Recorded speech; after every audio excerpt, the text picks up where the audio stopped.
for the gardening, I feel like I can do it, fairly decent now in my raised beds. And I feel like we've moved a lot, and I just didn't really get the hang of it for myself very quickly. So here's a few things that I've learned. And if you're way ahead of me, you can drop some tips in the comments. And that's welcome, because I want to get better at gardening. I plan to do a lot more. And if you're a beginner, then you can ask me any more questions or whatever.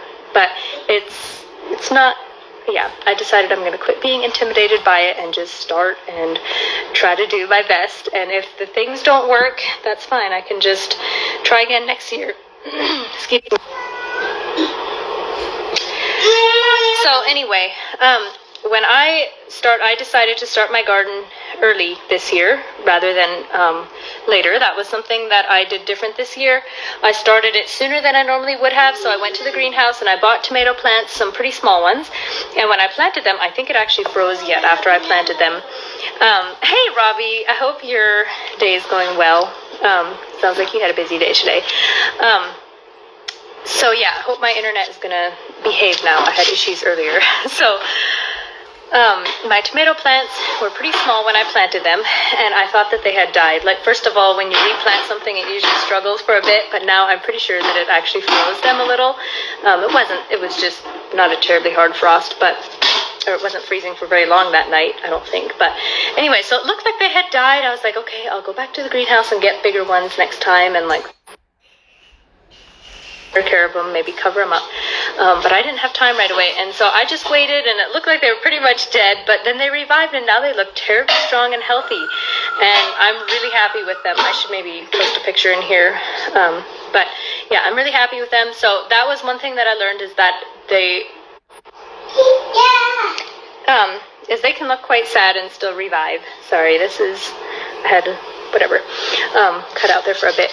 And definitely this is the second year that I have this same soil in these raised beds that I have now.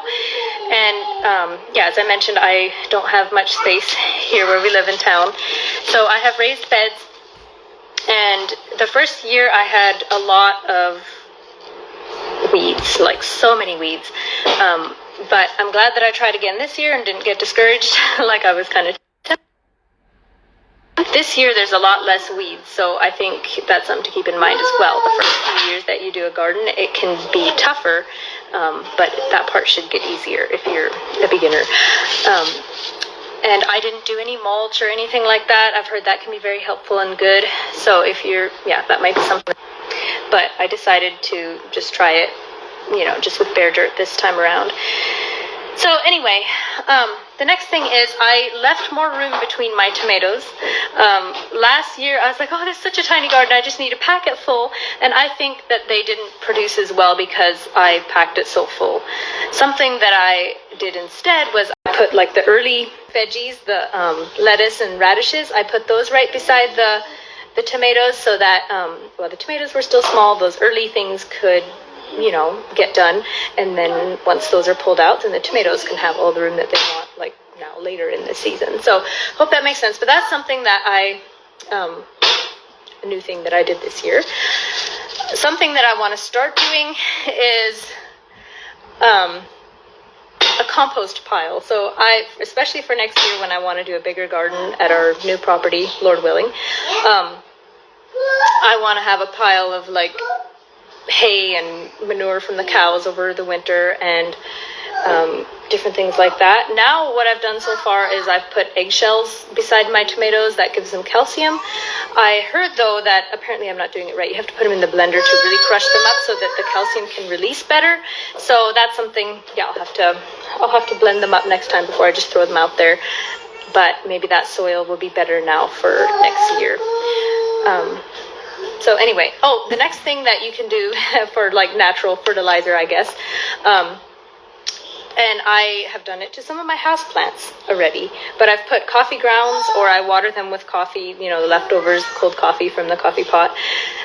Coffee has nitrogen and some phosphorus and potassium, so that's really healthy for plants as well.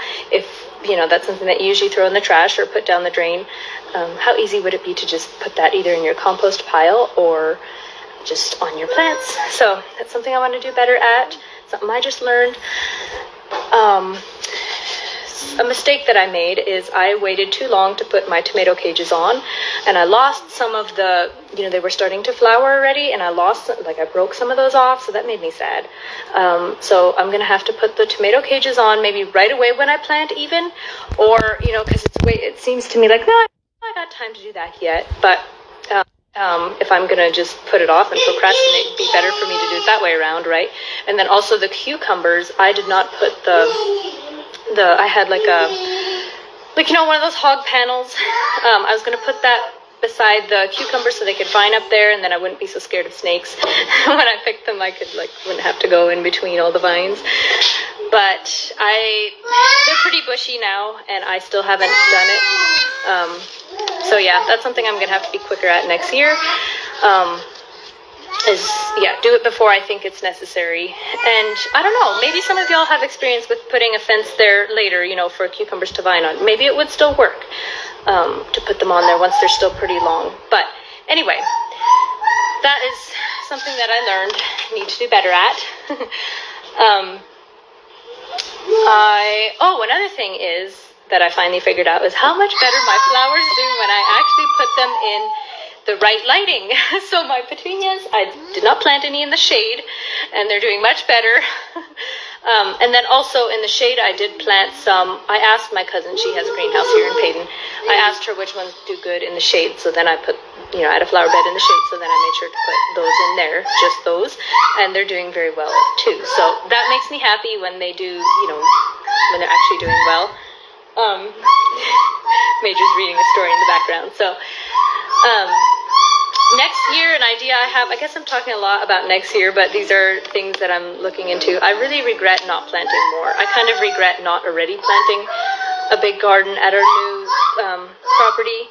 But I figured if I didn't have the time to drive over there every day, I probably would neglect that garden and it wouldn't do as well as it should. So that's why I decided not to do such a big garden.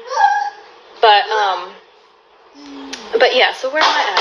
I have a list here, and I've kind of been jumping around on it.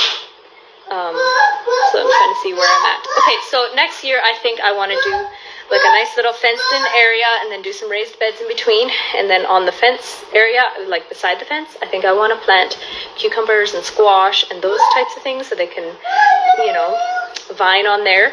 And then I guess I could even do the tomatoes right close to the fence, and then just tie them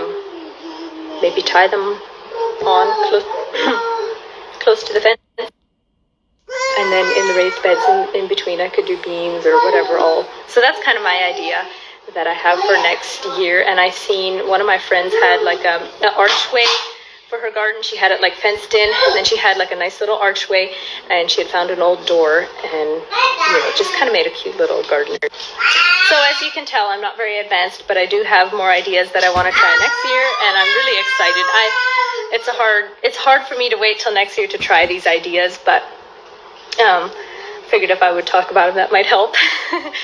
And also, yeah, if you're someone that's just a beginner with gardening, I want to encourage you to keep going and keep learning and have fun with it. And if you're super advanced, yeah, share your tips with us. And yeah, I'd love to hear from you too. So for the giveaway, I'm going to give Sunkissed Coconut Lip Butter. I don't have it with me. I left it in my truck, and I was in a hurry when getting out and everything. So but that's a lip butter that we don't have in the catalog. It's exclusive. So I want to give it to one of y'all. And to enter, you can just send back the bonus word, which for today, just send it to me in a personal message or in a text message. The bonus word is going to be garden. So send that back to me, and you'll be entered to win the Sunkissed Coconut Lip Butter and that stuff. Sunkissed Coconut is one of my favorite scents from lemongrass.